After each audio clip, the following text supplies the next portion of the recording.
morning, everyone. Rise and shine. It is the 9th round of the Chess Olympiad, which is crazy. Like, how has time passed so quickly? I don't know. Anyways, today we are facing Ireland, and I'm very excited.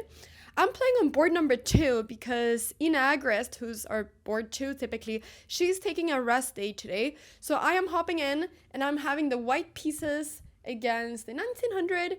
And the most fun part out of all this is that I'm going to be sitting next to my mom for the first time. Like, I'm literally going to be sitting shoulder to shoulder to my mom because she's playing board number 1, which is so fun. So I hope we get some cool pictures together because I'm so excited to sit next to her. Like, I'm going to feel her energy. I'm going to feel like my mom's energy right around me, which hopefully is going to make me play better chess. I don't know. We'll see. Anyways, I'm super excited for today. I'm going to prepare a little bit. Or not a little bit, I'll prepare a lot, and then I'm gonna go and play my game, and I'm very excited. Wish me luck. Also, on a very different note, is it just me, or are like mandarins or whatever this fruit is, like very underrated? Like, this is so good. I've been like taking this all morning, and it's so yummy. Like, it's such an amazing fruit. Like, why don't we eat this all the time? I don't know.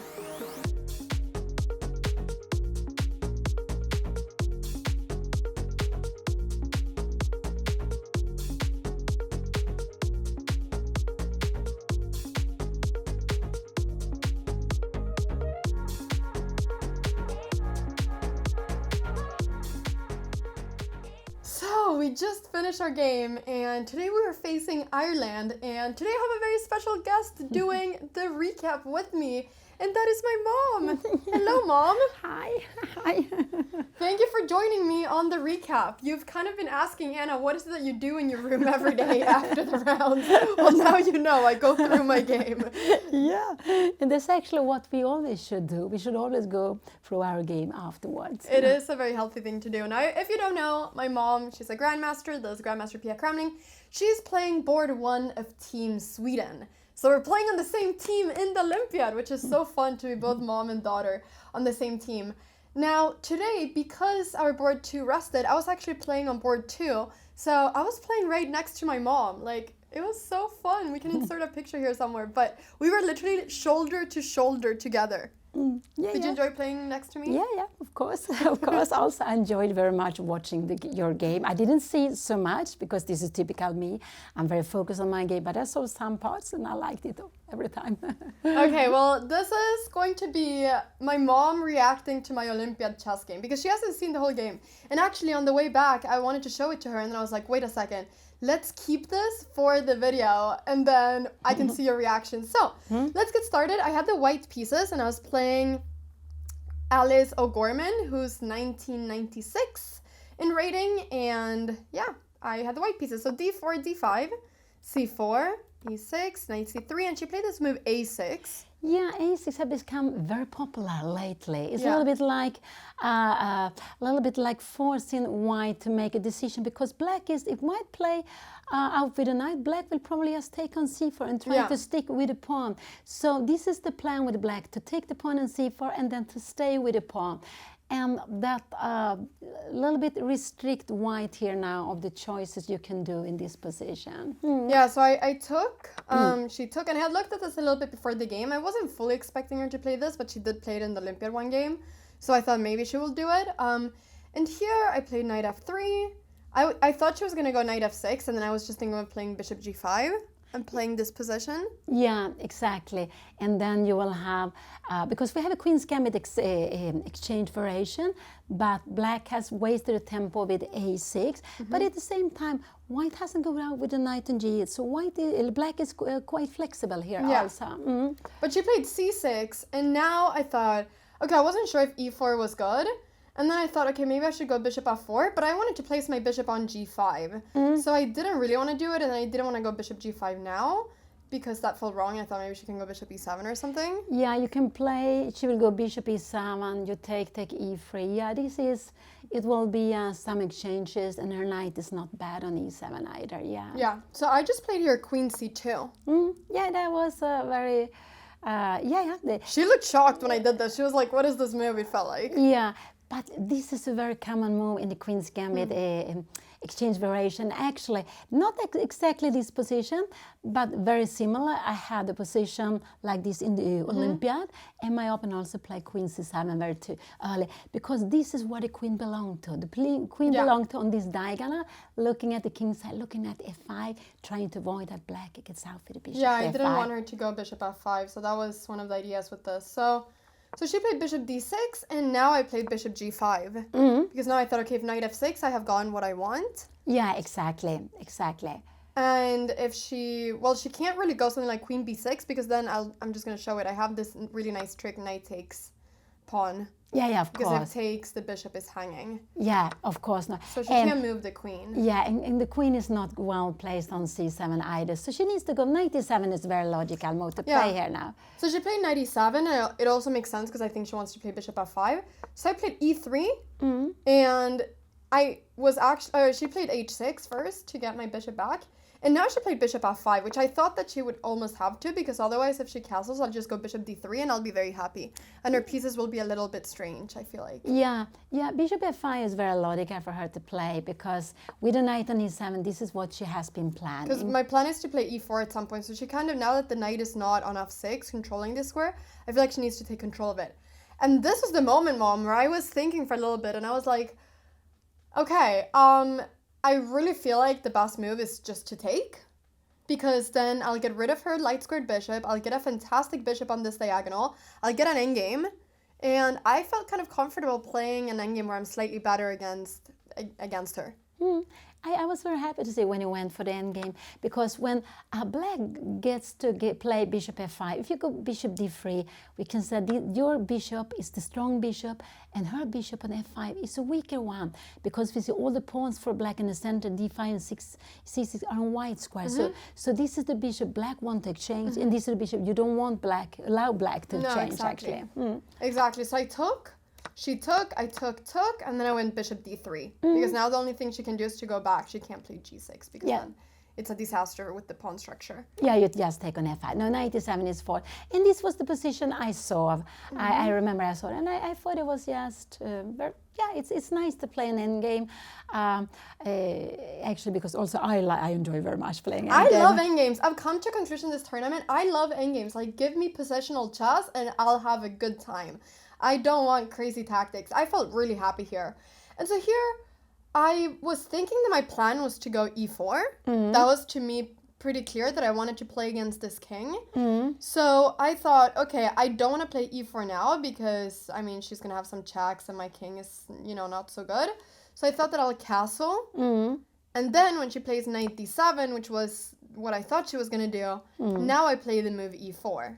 And I don't know, I don't know if it's like the strongest, but it just felt like my pieces were going to get a lot of activity and it was going to be really easy for me to play. Yeah, no, I like e4 because she has the king on d8 and you want to open up the position. Even if there are not queens on the board, you like to open up. So you are playing with piece activity here now, and her king is a bit awkward. If her king was on, if she had castle, this would probably be absolutely fine for her. But her king on d8 is a bit awkward for her. So I think e4 looks like the right way to play, because if you play too slowly, she will have time to put her king up and to play with the rooks. Yeah. So you need to react now. You need to play quickly here now. That's what I thought. And because, she's moved her king, she can't move it again. So the king is going to be stuck in the center. So I just thought that I have to be very fast. And if I want to play e4, I should do it now. So I played this move and I thought it would open up the position a little bit. So she took, and then she played the move bishop c7. Yeah, no, that looks very logical here to play that, yes. And here I spent a little bit of time thinking because I was between the moves knight c5 and bishop c4. And I couldn't really figure out which one was better.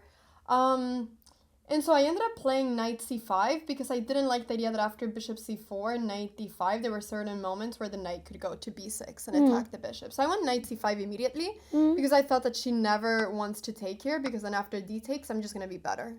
Yeah, because she doesn't have good square with the king. King, the bishop, everything is kind of bad. I'll play bishop c4. My rooks are in the center. This pawn can never push because then this pawn will become terrible. Yeah, maybe she needs to go knight d5, bishop c4, king e7, and put the king on f6. But it's a little bit, maybe this is what, and to play with an isolated pawn, but she has the bishop. Maybe this is, could she do a bit knight d5, bishop c4, king e7? And then, yeah, the plan is rook d1, you have rook d8. It is and to bring in the rooks. So this is in no way winning for me, but I just thought this was nice. This was pleasant. Yeah. So after knight c5, she spent quite some time thinking, and I was really excited because I thought because I'm threatening right now to take this pawn. Yeah, of That's course. what I'm threatening. You're threatening to take the pawn, absolutely. And she can't like go here because then I take this. And I thought if she goes king c8, I was gonna play rook e1. And then and I thought actually maybe this is what she has to do. She has to go bishop d6. That is that if this knight moves, I have bishop here. So then I thought maybe bishop d6, and then I was actually like really calculating this line, and I thought here b4 was good. Yeah, maybe maybe b4 is fine. b4 or knight e4. I wasn't sure, but I was looking at all this. Yeah, but because her king is not good at c8, we can see that the rook is not playing. She would love to have the king on c8 and the rook a on d8. Then it would be harmony. But there is not harmony, so you have lots of activity. Sometimes you also have knight e5, and if you open up, the king will also be coming under attack. So she played rook b8 to defend the pawn. And now I spent like a lot of time thinking here because I was really trying to like understand what my plan was to get an advantage. And I ended up playing rook e1. And I thought she was going to play here knight d5, and then I was going to play bishop c4. And maybe knight f6. Can she play this? No, there is a fork on d7. Yeah, okay. So if she goes knight d5, bishop c4, she goes knight to f6. We bring the knight to e5. Exactly, this is the idea. She needs to go rook f8. But it could be now that you can just take on d5, and she needs to take with the pawn.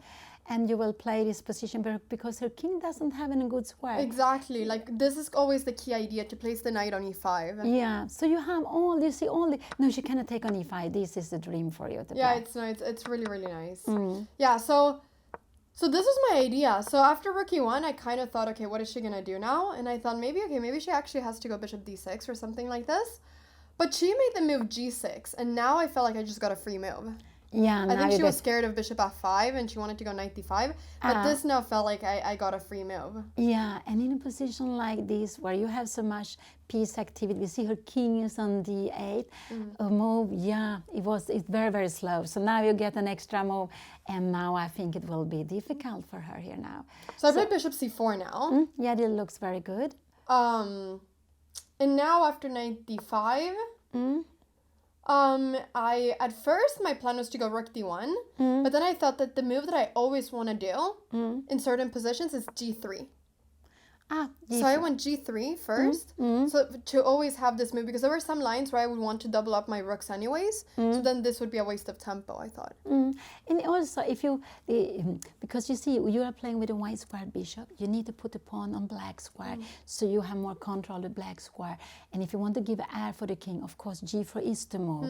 And this is so we can see there much more harmony with the pawns on black square when you're playing with the other bishop, because also now there will never be any knight for any piece coming there. There will never be any threats. And also maybe later on, if you want to go knight e5, maybe it could be you want to go f4 or h4 or so. So g3, it's a nice move. I thought that I always want to do this move anyways. And now she played... Yeah, I thought she was going to go rook e8 and that she was going to try to trade rooks and stuff. But rook e8, you go knight e5, you cannot go. But rook e8... I mean, I was thinking of taking, go rook e1. You can take and give check. And she has to go back, and it's very passive. It's very bad passive because the rook is so without harmony, So what she did do? So she went knight f6? And, okay, so now I knew that my plan was always to go knight e5. Yeah. But I didn't do it here because I thought I went rook d1. Because I thought if I go knight e5, I thought takes a knight here. And I didn't really understand. Like, okay, I got that this was probably really good for me, but I didn't really understand. I missed that I have the move rook d1 here. Rook d1, I missed this. Rook d1, and it's just, you are just... that after you will have... Takes knight e7 and knight I completely did not see this. This is very nice. So this is what, yeah, so this 95 looks the most, the most trying to punish her immediately here, yeah. So what did you play? You play rook d1, but that she has time for anything after rook d1? So the idea now is to go 95, but now the knight is pinned. So what did she do here now? She went bishop d6. But can't you go 95 anyway? Yeah, 95. I did. So you will see, and now knight take f7 is a big threat. So, and she goes rook f8. That's what she did. And okay, here, like this position, Mom, it was like a dream position. I understood that I'm just so much better. But I also, and I saw all kinds of like sacrifices and stuff, but I also really didn't understand if it was good to sacrifice. Like I like the idea of keeping the position the way it was, but maybe this is good. Yeah, this could be, this is absolutely possible to play here. I just really was not sure how this is. Yeah, it's not, I'm not so sure because you have the knight on d5. There are still rooks on the board and there is still, you have the bishop. It's good you keep the bishop, but a different color bishop. Yeah, I'm not sure how this is. Right, it wasn't so easy for me to... you need to go rook e2. Yeah, now you threat an a5 will have to be played here, yeah. So of course, if you could have taken an a6, this would have been, it would have been finished, but if I can take this one extra pawn. So because I was thinking here, I was looking at, after rook f8, I was looking at this, but then she has bishop takes c5 in between, because if she takes, then there's check, and then if king here, I'll take and then check. But she has bishop takes c5, and this, I really did not know how this was either. Yeah, no, it's to her advantage that there is still one rook left on the board. Normally, it's good for the pieces, the knights, to have a rook also. But okay, and maybe because the king is very active, it's not maybe so easy to defend c5 pawn, because if she wins that pawn, So I wasn't sure about this. I didn't enter any of this, and instead here I play the move rook d3. What the idea of playing rook f3? Yeah, but this is good. Yes, to keep on putting pressure. I think this is important. Maybe she now goes king c7. Did she do that? Yeah, she went king c7. And rook f3. Yeah, rook f3. And now you have some plans to take on d5. So how is she handling this? She's in problem here, yeah? Yeah, she's in a lot, because I'm threatening to take and then take, and you know, everything is kind of hanging. Yeah, so how did you manage this? So she took here. But it looks bad. This is bad. But apparently the only move she had here was to take this, takes, and then go rook b e8. This is the only defense, apparently. Any other thing because it's a pin here. Because my rook is pinned, exactly, so I cannot take, and take. But if you go, and you need to, rook e2, you don't have a good way to defend your rook. Or maybe she'll have time for rook e7, and now it's not. But after rook e7, there could be some knight g6 sometimes. So we have to see, but not with king f1, she has rook e7, yes. King f1, she has rook e7. We have take and take. So maybe this isn't so clear here. No, this is not so clear. I missed this, but she missed this as well. Yeah, no, it's not. Because you don't have a good... You need to go king f1, rook e7, and rook e2, but then she has rook e8. Rook e2, she has rook e8. Because the problem is, if you now take on d5, rook e8, yes. Or it's even possible to take on e5. What is happening? Take. What is going on? I don't see what's happening Apparently, you can go here. Knight g5. Knight h2. Yeah, we have to be careful. Wow. No, we have to be careful. You know, knights, and there are two knights. Yeah, we have to be very, very careful. Wow. So king f1 is not a good move. Yeah. So this is here she survived. So that was her. I completely missed this. So this is here. Yeah. So maybe your rook d1. You should have gone knight d5. I should have gone immediately knight d5. Knight d5, because it's only if she takes, the rook will be actually useful on d1. And now you see you play rook d1 and rook e1. So you lost the tempo with that. I lost the tempo. So yeah, it was a mistake too. But okay, she took on e5. Yeah, and then of course you take with the pawn. And now she went here. And so I took here. The idea is that if she takes the knight, then I take here with check, and I win the pawn. So she has to take, and now I have this really beautiful move, Mom. Wait. What is your beautiful move here now? I'll cover up the engine. You cover up the engine. Oh, I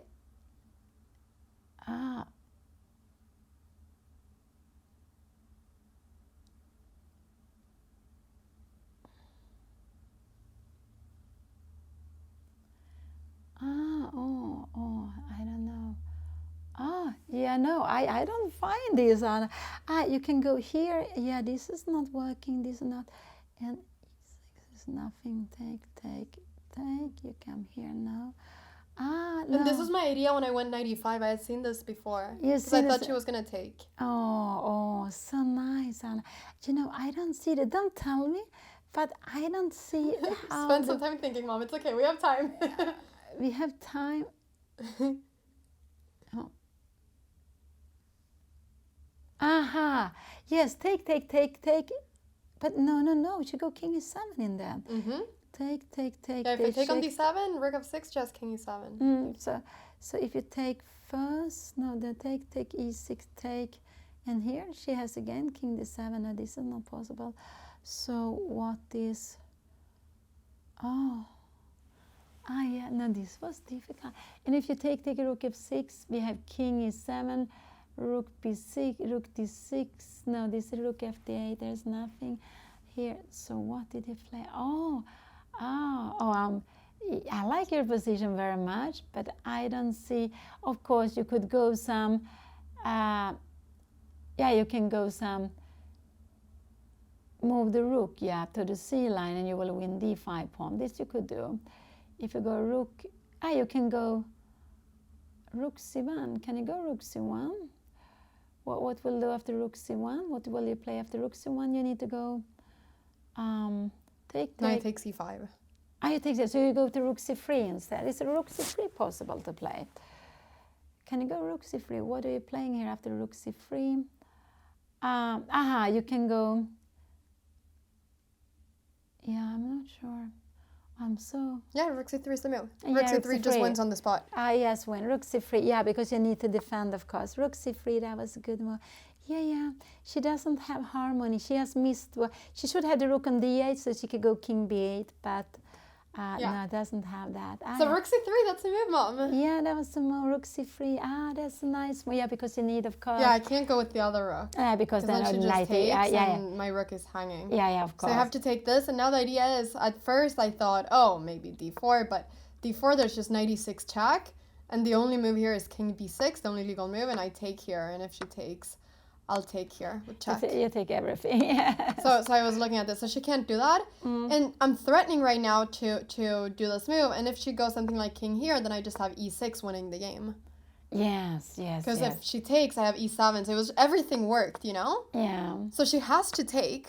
And now we have rook and game with a pawn extra king. And now I win the pawn. Yeah, now we win the pawn. And here, rook here, d1, takes. I went rook d6 check. Because I wanted her to get to the c file, but she went king c7 and I played f4, which helped me because now the rook cannot really come in. Yeah, no, this is very good. You see, you have a pawn more, but you have also dominating rook. You have 4 against 3 on the king side, and we can see her king is cut off from the king side, so her king will not be able to help. And this is something very typical to play in rook end games, that you are cutting off the king and here. So this is just fantastic. And you have this beautiful rook f6 square also, yeah. So now she didn't know what to do. So rook here, I went up with my king. She played here. I went king f3. Now I played g4. If she goes h4, I'm going to play g5 and then win the pawn. Yeah, you will just go and grab the pawn, so she has to play here. So she played f5 and I just went king up. F5 made it worse, but you're just playing go king g5, king f6. You know, what does she do? She can't do anything. She cannot do anything. So she played f5 here and this. And rook d2. And this was the position I saw. I saw in the opening, and then after I saw this position, and I saw when they play rook d2 and she resigned. And here she resigned. Because here is you will go you will just go king f6 and e6. You will just march down your e pawn. You can take e6 if you want, but I will take every pawn. Yeah, you can take them also. But I can also just king f6 and e6, and we see this poor king. It's cut off. It's cut off. And there's nothing you can do to, because you can never trade rook, so there's nothing you can do to ever get through. No. So it's a perfect position. It's a perfect position, absolutely. It's a perfect position. You see, rook and games are nice to play. And this one I enjoyed. Sometimes I hate them, but this one I enjoyed. Yeah, because we have them so often, so we have to train them. We have to keep on playing them. We have to enjoy them also. So that was the game, Mom. Yeah. So here she resigned and I won the game. And apparently I played at 96.5% accuracy. Yeah, no, that was a good game. It was really a good game. and you put pressure on her from the start. Even if you change queens, open up the position, and the king in the middle was just very awkward there. The whole game, yeah. The whole game, yeah. So that was a nice game. Yeah, right? Yeah, very good game. Okay, I guess my mistake was maybe not going knight e5. That's what I should have done instead of rook d1. But yeah, you should have done it, because sometimes you need to play quickly. You have the moment. Yeah. And if you don't do it, maybe your opponent has a chance just to keep everything together. But not only did I win, my mom won as well. You won. Yeah, when also I'm very happy. Also very happy we won the match today. So that was very good. So the Cramlings won board 1 and 2, and then our board 3, Lavinia, she drew, which secured the win of the match because we won 2.5, 1.5. And unfortunately, Margarita or Margot, who was playing on board number 4, she lost. But we ended up winning the match anyways. So we beat Ireland, which is really, really nice. And yeah, tomorrow we're playing again. I will not be board 2 anymore, so I will not be sitting next to my mom. We will have Inna back on the team. But it was great sitting next to your mom, and that's why I also thought, today's the day for you to see my game as well. Yeah. I didn't see the whole game, but I saw part of it. And now you did. Now I did it, so I really wanted to see it afterwards. But it was a very nice game. I enjoyed it, and I enjoyed playing on you. Next to me. Next to you. All right, everybody. Thank you so much for watching this video. Mom, did you have fun filming the recap? This is what I do every day. Yes, when you win, yes. Yeah, when I win, yeah. When you lose, it's not as fun, but it is what it is. Thank you so much, everybody, for following the journey. Thank you for supporting us. And yeah, type "Go Mom" in the comments. Or go Pia, because she's just my mom. Okay, everybody. Type "Go Pia" in the comments. That'll bring us some good luck. See you all in my next video. Thank you so much for watching. Bye-bye.